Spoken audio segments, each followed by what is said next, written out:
All right, fourth and final. I can't believe I got him through 4 videos, but my drink is low. And yes, cocktails with Curt, part 4.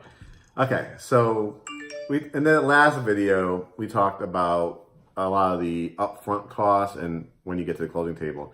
I want to finish this off, first part, about some of the expenses you've experienced again as a homeowner yourself. And he's also a parent. I'm the step parent. And all life, travel, all the fees and stuff that just daily life gives you and how housing fits into that. And then we'll finish off by maybe talking a little bit about the positives of homeownership. there are a lot but of positives. Before we talk about the positives, let's talk about some of the after you close expenses. So you go into a house and I don't care if you plan on living there 5 years, 10 years, you're going to want to change it up, right? Furniture, paint, you stuff now, like that. We're already talking about that now. Yeah, you basically have worked so hard to get to this place where now you own a home, right? So can you furnish it? The first thing you're going to want to do is hopefully you're able to furnish it. But you know people that we won't name names. We will not name names. We're not going to turn this to a shady video. But what you want to remember is think about how hard and long it took you to get that home. Right. The last thing you want to do is go in and get financially overwhelmed by thinking that you have to furnish and do everything in the home all at once. Because usually what happens is you put all that on credit. Yep. And then what you're not used to now is you now have a mortgage payment. Mm-hmm. So before you go running up all of your credit and getting overwhelmed that way, give yourself a couple of months into paying your mortgage with your regular bills and your car payments, and just seeing how you adjust to that. Because again, stay financially ready. Don't put yourself in a situation where you always max out your budget every month and you don't plan for the what if that happens. Right. Because if that happens, how are you going to be financially ready if you don't have the reserves? You don't have the reserves. So when you get a new house, some of the things you're going to want to do, right? Paint, carpet.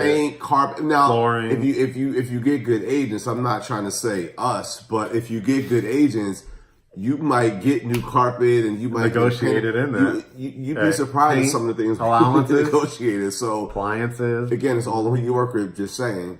But the point is, there's always going to be something that you want to do when you get your first house. Period. And when you move into the house, you might have moved in the dead of winter. What happens in the spring?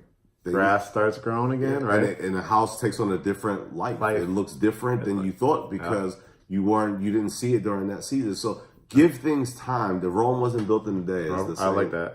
That my mom always says. So enjoy the house. Celebrate the fact that you earned the fact to be a homeowner. So enjoy that. Buy things slowly. Don't put everything on credit because that will be tempting to do. What was my thing? Curt, look what I brought home. And it's like, oh God, he shot that Home Goods again. Or Marshall. We have two totally different tastes. Yeah. So, but, I'm kind of the shopper for the household, but he just kind of shakes his head. But I have good taste. But I let him choose, like, the living room set and stuff like that. But anyways, I digress. So let's just talk about some more of the expenses. You got water. You might have gas. You have utilities. Right. Now, what's different about utilities when you own a home versus if you were just renting is square footage is different. So now you have to heat and cool and supply water to a larger. Could be a 3,000 square foot house, and you were living in a 1,200 square foot and apartment. maybe your water was included when you pay your rent. Now it's not. So that, again, new expenses. So get comfortable, get acclimated with these new expenses before you get overwhelmed. With things that aren't really a necessity. I would say landscaping, utilities. If you don't live in a townhouse or you don't live if you don't live in an HOA community where they provide the landscaping for you, which most don't. Then you're looking at a landscaping bill depending on the size, of land that you have, but anywhere from $75 a month to hundreds of dollars a month. And even if you bought a lawnmower and you did it, trust me, like most people's lifestyle nowadays, you guys are seeing like almost this fast food generation, right? Because people can't come home at 7 o'clock at night and mow the lawn. They can, but still, you're gonna have to buy. I don't, but you could buy a lawnmower, but you still gotta gas it up or plug it into something, whatever the case may be. In addition, like a house needs regular maintenance. So that means like we just started this a couple of years ago, getting our HVAC, instead of waiting for it to crash, we want to make sure that they come out twice a year. We've had plumbers come out to make sure everything is good.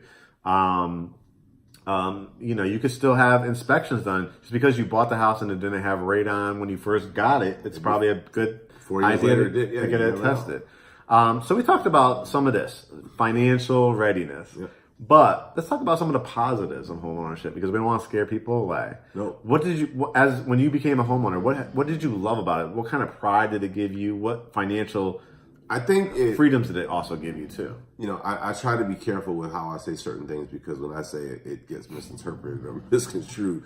But I think that for me, when we closed on this house, I had such a great sense of pride, and I felt like, and this is no judgment zone, but it just felt like I had taken myself to like the next level, as they say. I felt like I went from like renting something, which is basically borrowing space. That's essentially what renting is, right? Yep. I feel like I went from renting space and only being in a position where like that's all I was able to do, to now like, I own a home. And not only do I own a home, but we built a home. There was extra pride in that. There was a lot of pride. And then, what a lot of people don't know about me is, and I won't go too deep, but 10 years ago, I was the guy that, after losing his job, burning through his savings, I was getting evicted from my apartment in New York. Yeah.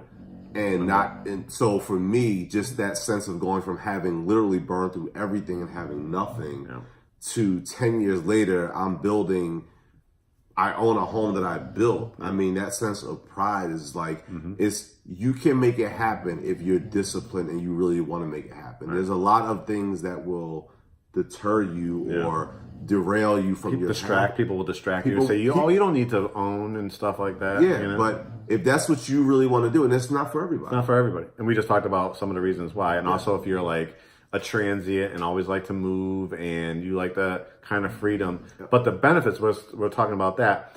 What's it been like having an actual home to raise your daughter in? I feel like I have something at the end of the day that I'll always be able to leave my daughter. I think from a financial benefit, obviously from a tax benefit, right? Yes. You get to write off property taxes and interest, and we're also a business, so any LLCs out there, people having their own businesses. Yeah, there's so many tax benefits. And again, it's just something I think you're setting up a legacy. For your child. A legacy. You're leaving something for somebody, right? And if that is important to you, like it is for us, then that's huge. Yeah. And also, like every time you're making a payment, I talked about this before. Look at it as like a little piggy bank at the top of your roof, and every time you're making a payment, the principal is going down, which creates equity. And now that's increasing your net worth. So that's something that you can tap into. Once that $2,000 is gone at the landlord, what do you have to show for it, right? When we pay a $2,000 bill, when it's associated with our mortgage, part of that's going to be a tax write-off for property taxes, part of it for interest, part of it for a business expense, and we're building generational wealth for ourselves and Ariana and our four little monsters, I guess we'll call them. But no, that's what it's all about. Setting up generational wealth. There, as you can see, and what we talked about before, what's it like when we see people at the closing table? Just knowing that we just help, shape and change somebody's life. It's crazy. Yeah. So I just had an experience on Friday, was it? That we finally closed that deal, and that was a deal. It was a deal. But just the happiness. And then I just got text all weekend. I can't believe this is really happening. And, we thank you guys so much. So we want you guys, again, to have that feeling. But look back at these videos, learn about financial readiness. And when you are ready, and to see if you're ready, reach out to us. Go for that pre-approval. And even before you go for the pre-approval, speak to the lender, see where you're at, how you could even improve your credit score more. So with that, we're going to sign off. Cocktails with Curt, round 1. All right, you coming back for more? My drink is empty. All right, guys. We'll talk to you soon. See if I can get him on here.